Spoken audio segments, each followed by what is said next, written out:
નમસ્તે મિત્રો, દીર્ઘ educational classic ચેનલમાં આપનું ફરી એકવાર ખૂબ ખૂબ હાર્દિક સ્વાગત છે. મિત્રો, આજે આપણે શ્રી ચુનીલાલ મડિયાની નવલકથા લીલોડી ધરતી 2 પ્રકરણ 4 જોઈશું. તો ચાલો મિત્રો વિડીયો શરૂ કરીએ. મારું જીવતર લાજે. અંબા ભવાનીમાં ધીંગાણા જેવું થઈ ગયું છે એમ જમકુને મોડેથી સાંભળ્યા પછી ઉજમે ખડકીના કમળ આડે સાબેલું ઠસાવીને ભોગળ ભીડી અને દેરાણી જેઠાણી એક કાન બનીને દૂરથી સંભળાતો દેકારો સાંભળી રહ્યા. ગોકીરાનો અવાજ ભૂતેશ્વરની વાડી સુધી પહોંચતા મંદિરના પ્રાંગણમાં જામેલા ભજનો એકાએક અટકી ગયા. દોકડ ઉપર થાપી પડતી બંધ થઈ ગઈ. મંજીરાનો રણકાર શમી ગયો. નકળંકી અવતારના વર્ણનની રસ જમાવટ કરી રહેલું ભજન અડધી પંક્તિએ જ કપાઈ ગયું. રાબેતા મુજબ તો સવારોસવાર રમઝટ બોલાવનારી ભજન મંડળીમાં એકાએક સોપો પડી ગયો. રગા મારા જના માથામાં લોહીની ફૂટ્ય થઈ. ગિરજાને ભાઠાવાળી કરીને હાડકા રંગી નાખ્યા. હોટલના અરીસે અરીસાના ભૂક્કા બોલાવી નાખ્યા. અણધર્યા ઉઠેલા ગોકેરા વિશેની આટલી બાતમી પરથી સહુ ભજનિકો અને શ્રોતાઓ હોટલની દિશા તરફ દોડ્યા. મોખરે અતીત ઈશ્વરગીરી વચ્ચે ગામના જુવાનીઓ અને છેવાડે હાદા ઠુમર જેવા ડોસા ડગરાઓનું હારડું કોણ છે? ઈ બે માથાળા બ્રાહ્મણના દીકરા ઉપર હાથ ઉગામવાવાળા ઈ પાણી આડીના છે કોણ? કરતું કરતું અંબા ભવાની પર જઈ પહોંચ્યું ત્યારે દેકારો શમી ગયો હતો. તોફાનીઓ પોતાનું કામ પતાવીને ચાલ્યા ગયા હતા અને તીરે ઊભા ઊભા તમાશો નિહાળનારાઓ હવે આગળ આવ્યા હતા. હોટલના આંગણામાં જાણે કે હુતાસણી પેટાવવા માટે બળતણ ખડકી રાખ્યું હોય એમ ભાંગેલી ખુરશી, બાકડા, ટેબલ, દેવ દેવીની છબીઓ, ભાંગેલી સોડા, બાટલીઓના કાચની કરચો, અરીસાના ટુકડા, નીતિ વાક્યો અને ભોદ વચનો આલેખતા પાટિયા, જીનતાનનું વર્ષા જૂનું કેલેન્ડર, કાચના તથા પિત્તળના કપ રકાબી વગેરેનો ડુંગર ઊભો થયો હતો. હોટલના બાર શાક ઉપર ટીંગાતું અંબા ભવાનીના નામવાળું પાટિયું પણ પદભ્રષ્ટ થઈને નીચે પડ્યું હતું. બાજુમાં ડાઘ્યો કૂતરો વ્યગ્ર અવાજે ભસી રહ્યો હતો. અંદર તખ્તે તાઉસ જેવા થડડા ઉપર રઘો ઘવાયેલા સિંહી જેવી લાચારીથી પડ્યો હાંફતો હતો. એના કપાળ પર થયેલી લોહીની ફૂટ પણ છન્નું હળદર ભરતો હતો. બાજુના બાકડા પર મૂંઢ માર ખાધેલો ગિરજા પ્રસાદ પડ્યો કણસતો હતો. હોટલની વચ્ચોવચ્ચ ભાંગી ગયેલી જબરદસ્ત નાદના ઠીકરાના ઢીબડા રગાના ભગ્ન જીવનના પ્રતીક સમા વેરણ છેરણ પડ્યા હતા. જમીન પર નાદના પાણી પર ઊંધા વળેલા દૂધના બોદરણાઓએ કચકણ કરી મેલ્યું હતું. કોણે આ બુકરડો બેલાવી દીધો? કોણ હતા આ માથાના ફરેલા? રગાને તો કશો ઉત્તર આપવાના હોશ રહ્યા નહોતા, પણ છન્યાએ ખુલાસો કર્યો. રામ ભરોસેવાળા. સહને સમજાઈ ગયું. હરીફ હોટલવાળાઓએ અંબા ભવાનીની આ હોનારત કરી નાખી હતી. ભભકેદાર દોરધમામ ધરાવનાર રામ ભરોસે સમક્ષ સાવ રાંક લાગતી આ હોટલનું એક પણ રાજ રેચેલું સાજું રહેવા નહોતું પામ્યું.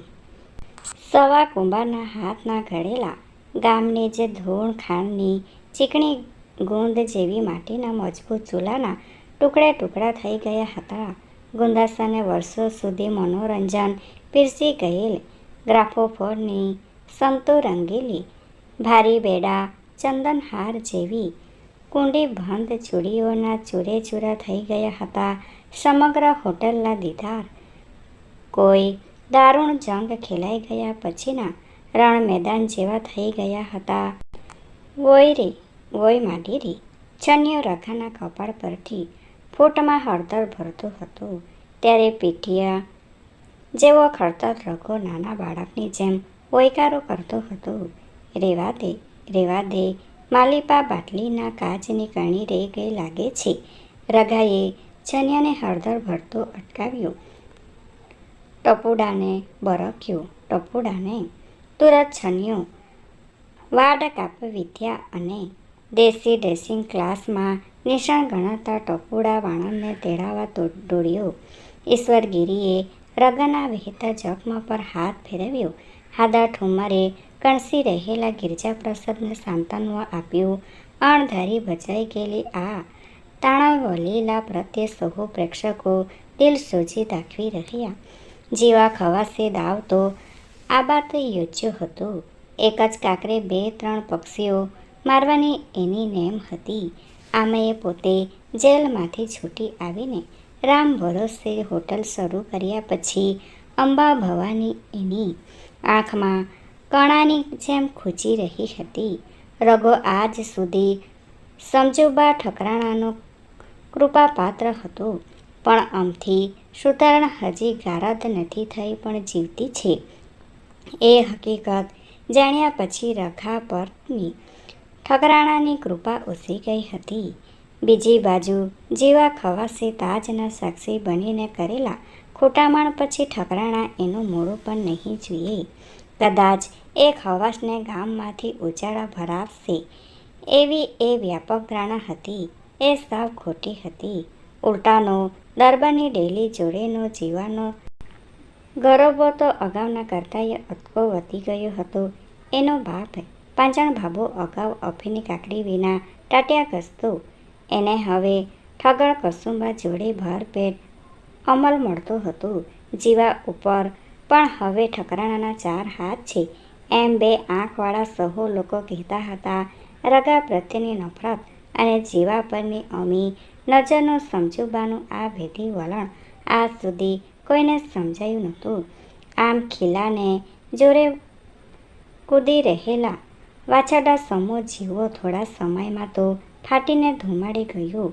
રામ ભરોસે શરૂ થયા પછી આમેય જીવો રઘા પ્રત્યે અને અંબા ભવાની પ્રત્યે દાજે બળતો હતો. પોતાની હોટલની ભમકા ભરી રોનકને કારણે એ રઘાની ઘરાકી સારા પ્રમાણમાં તોડી શક્યો હતો. સંતુ રંગેલી જેવી હવે તો જૂનવાણી થઈ ગયેલી તાવડીઓની સામે રામ ભરોસેનો રેડિયો જબરું આકર્ષણ જમાવી શક્યો હતો. જયરામ મિસ્ત્રીએ આ નવી હોટલમાં એ કરેલી સાજ સજાવટ સમક્ષ અંબા ભવાનીનું રાજ રચેલું તો સાવ બંગાર લાગતું હતું. છતાં એ બંગાર હોટલમાં એ કેટલાક ગड्ढा બુड्ढાઓ કાંઈક જૂની વફાદારીથી અને કાંઈક આદતના જોરી જૂના સ્તરને વળગી રહ્યા હતા. એ જીવાની આંખમાં કાચની જેમ ખટકતું હતું. એ કણી દૂર કરવાનો યોગ્ય લાગ એ ઘણા દિવસથી શોધતો હતો. એવામાં ગોબરની હત્યાએ એને સોનેરી તક પૂરી પાડી દીધી. વાત એમ બનેલી કે ઓજતની મઘરપાટમાં સંધ્યા સ્નાન કરી રહેલો રઘો સંતુને મોડેથી ગોબરની હત્યાના સમાચાર સાંભળીને ભીનું પંચિયું હવામાં સૂકવતો સીધો ઠુમ્મરની વાડીએ દોડી ગયેલો અને કોષ વડે સિંચાઈને બહાર આવેલા ગોબરનો છિન્ન ભિન્ન દેહ જોતાં જ એણે માંડને ધડ ધડ ધડ કરતા તમાચા જોડી દીધેલા ગોબરની કમકમાં પ્રેરતી હત્યા અંગેના રઘાના પ્રત્યાઘાતનો એ સ્વાભાવિક આવિષ્કાર હતો. ભૂદેવનો એ પુણ્ય પ્રકોપ જોઈને વાડીએ એકઠા થયેલા સહુ લોકોને નવાઈ લાગેલી. આજ સુધી માંડરના ચંડાવદેવ તરીકે જ કામ કરતા રઘાને આ તે શું સૂઝ્યું કે ધડોધડ લપાકાડો છોડી દીધી. પણ એનો ખુલાસો તો ખુદ રઘો પણ આપી શકે એમ નહોતો. આટલા વર્ષો સુધી એણે સંતુની પજવણીમાં સાધુને આડકતરો સાથ આપ્યો હતો. માંડને એણે ગોબર સામે ભોરાયો કર્યો હતો. ઠકરાણાની રહેમ નજર તળી જીવતા આ માણસને સાધુની ખુશામતમાં પોતાનું હિત દેખાતું હતું, પણ જીવા ખવાસે ખોટામણ કર્યું. સાધુને જન્મ ટીપ મળી અને અમથી સુધારણા જીવતી હોવાની વાત જાણ્યા પછી ઠકરાણાની રહેમ નજર ખપા નજરમાં પલટાઈ ગઈ. ત્યારથી રઘાના માનસ વહેણે પણ નવો પલટો લીધો હતો. અમથીના અપતરંગી જીવન વહેને યાદ કરતા એના પોતાના જ હૃદયના રસાયણો બદલાઈ ગયા હતા. એના કાળમેઢ હૃદયને તોડી ફોડીને ક્યાંકથી વાત્સલ્ય ઝરણું ફૂટી નીકળ્યું હતું. એને પરિણામે એણે ગિરજાપ્રસાદને દત્તક લઈને પોતાનું નામ લેણું રાખેલું. અત્યાર સુધી વૃક્ષ એકાંકી જીવન જીવી રહેલા આ વૃદ્ધને હવે જીવન ભર્યું લાગવા માંડેલું. પોતાની આજુબાજુના જીવન વહેણો પ્રત્યેનો એનો દ્રષ્ટિકોણ પણ બદલાઈ ગયેલો. એના જરઠ જીગરમાં સર્વ જીવો પ્રત્યેની સહાનુકંપાની કોઈક અસ્તસ્રોતના સરવાણી ફૂટી નીકળેલી. એ સહાનુકંપાથી પ્રેરાઈને જ તો એનું હૃદય સંતો પ્રત્યે દ્રવી ઉઠેલું. ગોબરનું મૃતદેહ જોઈને એનું અંતર કકડી ઉઠતા જ એણે હત્યારા માંડળને માર મારેલો. માંડળે દારૂના નશામાં રઘાને સામી ભૂંડી ગાળો સંભળાવેલી ત્યારે રઘાએ ખીજમાં એને પાટું મારીને પોતાનો સઘળો રોષ ઠાલવેલો. હતસાલા નધુરા જેનું ખાધું એનું જ ખોદ્યું તે તો આટલા ગણ ઉપર અંતે અવગણ કર્યો ને અંતે તારી જાત્ય ઉપર જ ગયો. ભૂંડા ચોરને ભલા શકન ક્યાંથી સતે. જીવા ખવાસના મળતિયાએ રઘાની આ એકાએક યુક્તિની મૂંગી નોંધ લીધેલી અને છેક ઠકરાણા સુધી એનો અહેવાલ પહોંચાડેલો.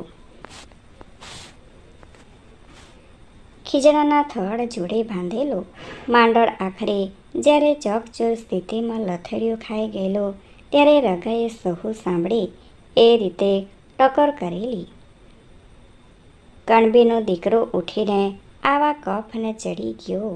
સંગત એવી અસર ઓલે સાધુડીએ આ છોકરાનું ધાણ કાઢી નાખ્યો. ગામના ફટ્યાને રવાડે ચડ્યો એમાં નખ જ નીકળી ગયું. સાચી ભાઈબંધી કોનું નામ? કોઈએ રઘાના કંઠને ટેકો આપેલો.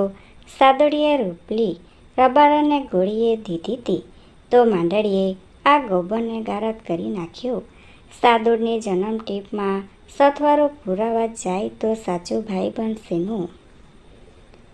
આ સંવાદ જેવા ખવાસી શબ્દહસ સમજુબાને મોડે પહોંચાડેલા અને પછી તો પંચનામામાં પણ રઘાએ બહુ આગળ પડતો ભાગ લીધેલો.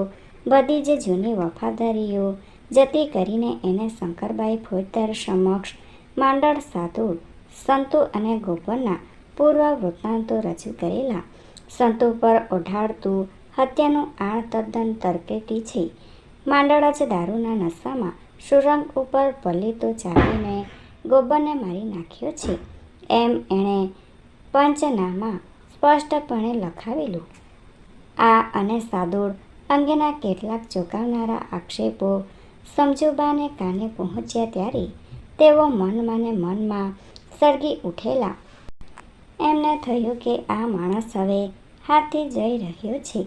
સાદુડનું અને સમજુબાનું જીવન રહસ્ય રઘાના હાથમાં હતું એ બદલ તેઓ રઘાના ઓશિયાળા થઈને રહ્યા હતા અને બદલાતા રોગો પર દરબારના કુટુંબનું કહ્યાગરો બની રહ્યો હતો. પણ થોડા સમયથી આ પારસ્પરિક ઓશિયાળા સંબંધોમાં એક સૂક્ષ્મ પરિવર્તન થઈ ગયું હતું અને એમાં એણે ગોબરની હત્યા વેળાએ જે વલણ લીધું એની તો સમજુબાની ચિંતામાં વિશેષ ઉમેરો થયો. આવા ચિંતાજનક પ્રસંગોએ ઠકરાણાને એવી ટેવ હતી કે પંચાણ બાબાને હોટલે મોકલીને રઘાને તેડાવવું.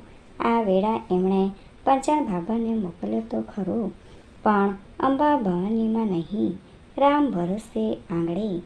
સમજુબાઈએ રાબેતા મુજબ રઘાને તેડાવવાને બદલે જીવા ખવાસને બોલાવ્યો.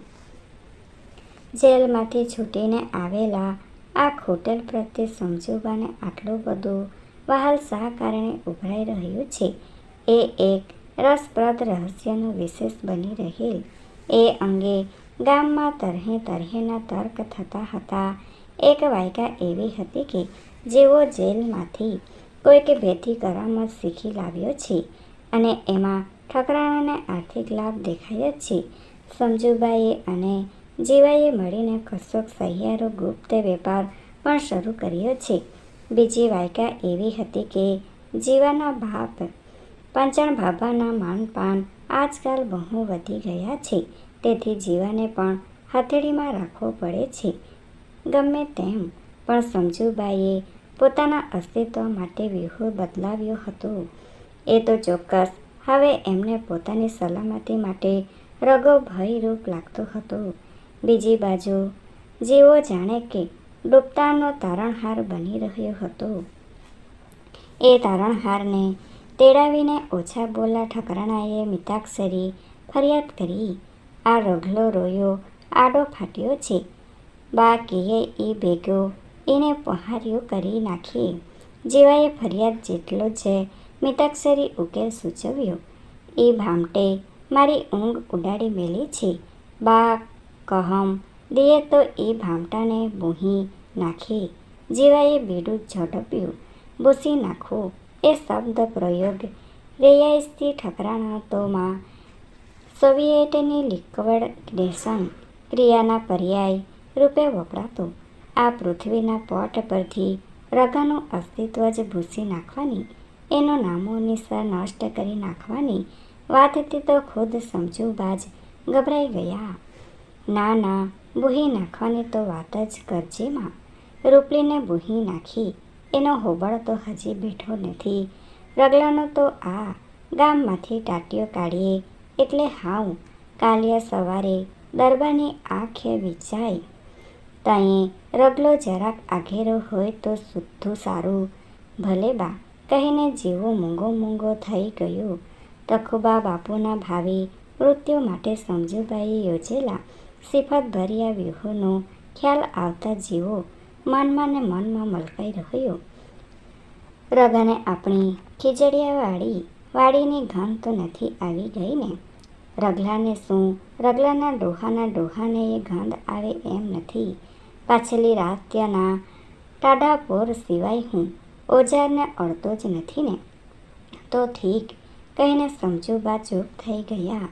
એજન્સી પોલીસે સાણસા ભીંડાવ્યા ત્યારે ઇન્સ્પેક્ટરને રાજી કરવાને જીવાને રીઝવવા માટે દરબારને જે ખેતરવાડી રાતોરાત ગીધાને ઘેર ગીરાવવા પડેલા હતા એ જીવાના પુનરાગમને પછી સમજુબાએ થોડા સમયમાં ઝમકોના ભાઈ દામજીને મુદ્દલ સાથે વ્યાજ સુદ્ધા ચૂકવી આપીને છોડાવી લીધા હતા. વર્ષોથી કકડીમાં દિન ગુજારો કરતા દરબાર પાસે આવડી મોટી રકમ એક સામટી આવી ક્યાંથી? એ કેટલા લોકો માટે કુતૂહલનો વિષય બની રહેલ. પણ લોકોના એવા કુતૂહલની આ કાઠિયા પાણીને પરવા નહોતી. એણે તો એ વાડી ખેતર બંને જીવા ખવાસને ખેડવાને બહાને સોંપી દીધા હતા. એ ખેતરવાડીના ગેબી વાતાવરણમાં અદમ્ય મહત્વાકાંક્ષી આ બારાટી સ્ત્રીએ એક ભેદી પ્રવૃત્તિ શરૂ કરી હતી. રગાના હૃદયમાં હમણાં જે શુભંગ પરિવર્તન થઈ રહ્યું હતું એનાથી સાવ વિપરીત પ્રક્રિયા સમજુબાના ચિત્તમાં ચાલી રહી હતી. રગાની કઠોર અને સૂક્ષ્મ હૃદય સૃષ્ટિ જ્યારે ગિરજાપ્રસાદના આગમનથી પ્રેમ ઝરણા વડે પ્રવેલિત થઈ રહી હતી ત્યારે સમજુબાનું સ્નેહ ઝરણું સાધુની જન્મટી પછી સુકાવા લાગ્યું હતું. દિવસે દિવસે એમની મુખ મુદ્રા વૃક્ષ બનતી જતી હતી.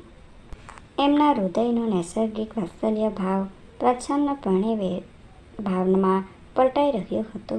જે સમાજમાં પોતાને સાચા માતૃત્વથી વંચિત રહેવું પડેલું, પોતાની પુત્રીક્ષણા સંતોષવા માટે છળ કપટ આચરવું પડેલું, એ સમાજ ઉપર વેર લેવાનું એક દુર્રમ્ય જનૂન એમનામાં ઉભરાઈ રહ્યું હતું.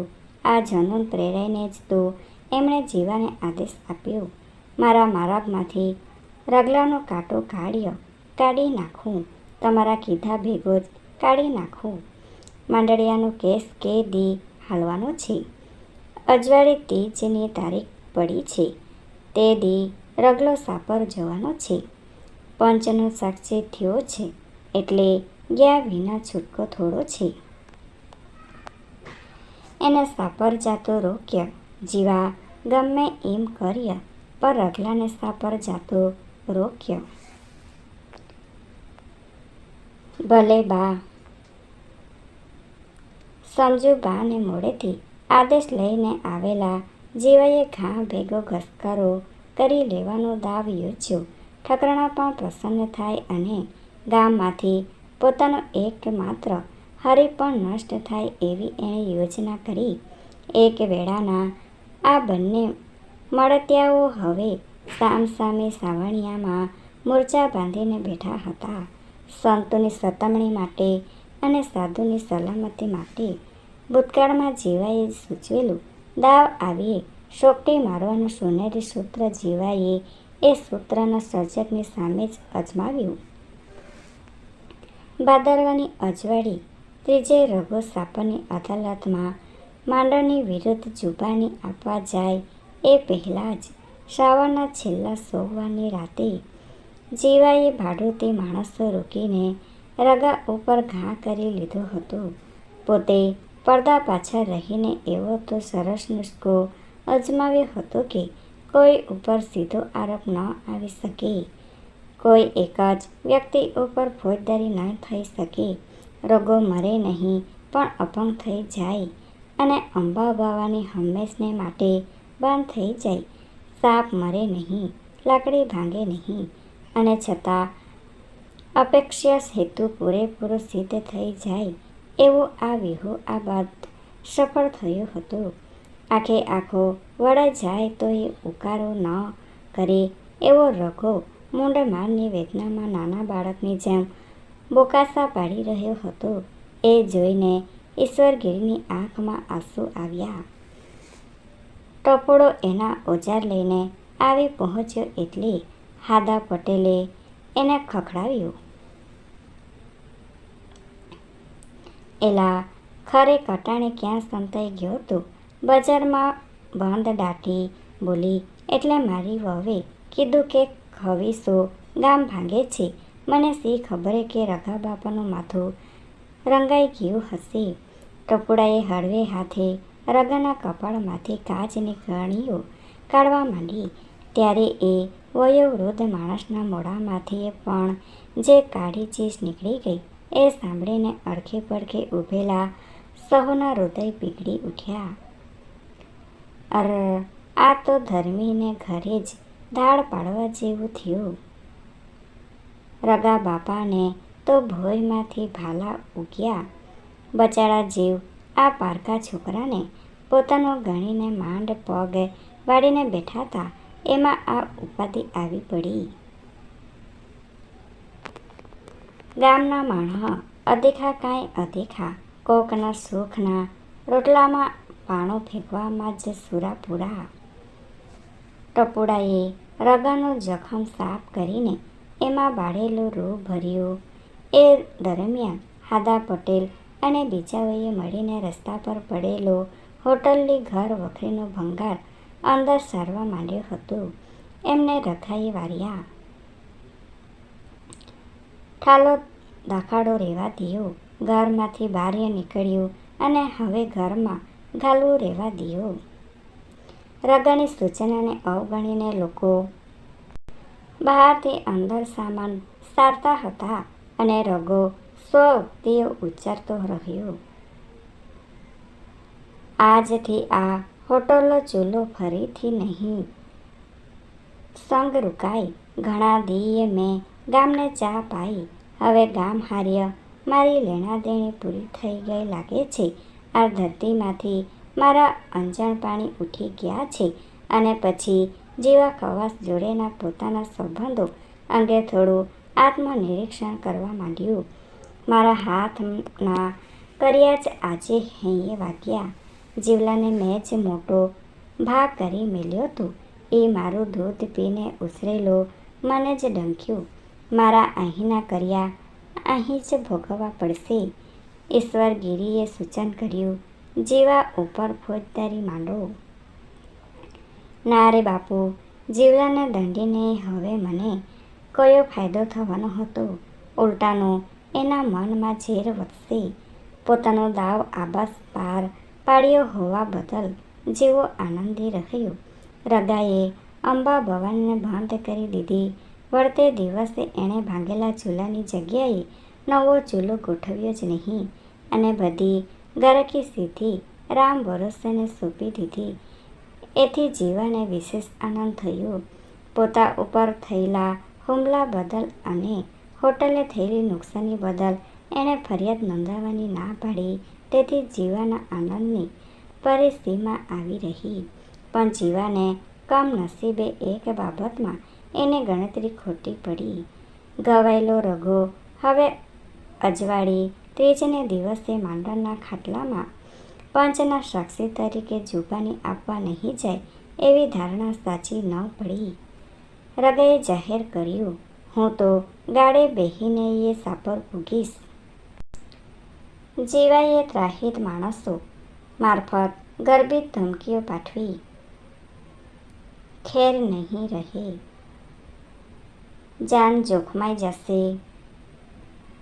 અટાણે સોળીનું સંકટ સોયથી ટળ્યું છે. બામણ જાણીને તને જીવતો રહેવા દીધો છે, પણ હવે ભલી વાર નહીં રહી.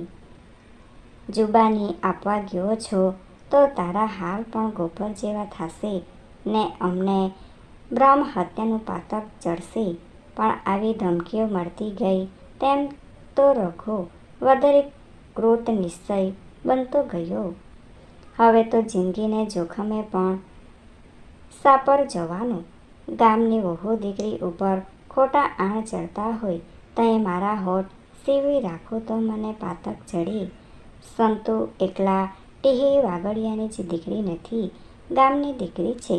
સતી જતીના શીલની રાખ્યા કરવી એ તો અમારો ધર્મ છે. હું મારા ધર્મ ચૂકું તો મારું બ્રાહ્મણનું ખોડિયું લાજે. રગાની આ વકોયુક્તિ સાંભળીને છેડાઈ રહેલા જીવાએ આખરે છેલ્લી કક્ષાની ધમકી મોકલી. બહુ બાયડો થયો છે તો ભૂંહી નાખીશ. આથી તો રઘો જીવ પર આવ્યો. એણે સામું કહેણ મોકલ્યું, ભંડનો દીકરો હો તો આવી જજે પડમાં, એટલે એકબીજાના પાણી માપી લઈએ. જીવાનો મિજાજ ગયો. કહેવરાવ્યું, મારી સામે ઓક કરસ ફૂંકી મારીશ. જુવાનીમાં આખા હિન્દી મહાસાગરના પાણી ડોહળી વળેલ અને આદતથી અસ્મારા સુધીના સફરી જહાજોને ત્રાહી ત્રાહી પોકારી ચૂકેલ શકરા જેવો શિકારબાજ રઘો એમ સાનો ગાજ્યો જાય. એણે કહેવરાવ્યું, મને મારી નિશાનબાજીથી પરીક્ષા કરવાનું મન થયું છે. ભરી બંદૂકે પડમાં આવી જા. અંબા ભવાનીમાં તોફાન હુમલા વગેરે બધું ઘડીભર ભૂલાઈ ગયું અને ગામ લોકો આ બંને હરીફો વચ્ચેના વાયુ યુદ્ધમાં જ રસ લઈ રહ્યા. ગોબરની હત્યા, માંડણનો કારાવાસ કે સંતુના કલંકો કરતાંય આ શાબ્દિક દંડયુદ્ધ વધારે ઉત્તેજન બની રહ્યું. જીવાએ દલીલ કરી, તારી જનોઈના તાતણાની મને દયા આવે છે. લે આ ઉતારી નાખ્યા 3 તાતણા. રગાએ પડકાર કર્યો, મરદનો દીકરો હો તો મોણા ઓસાણ લાવીશમાં. અજવાળી ત્રીજની આગલી રાતે લોકો અદ્ધર શ્વાસે રાહ જોઈ રહ્યા. રઘો જિંદગીનું જોખમ ખેડીને તાલુકાની કોર્ટમાં જુબાની આપવા જાય છે કે નહીં? જીવો તો ક્યારનો પ્રચાર કરી રહ્યો હતો કે રઘાને ગભરાઈ જઈને સાપર જવાનું માંડી વાળ્યું છે.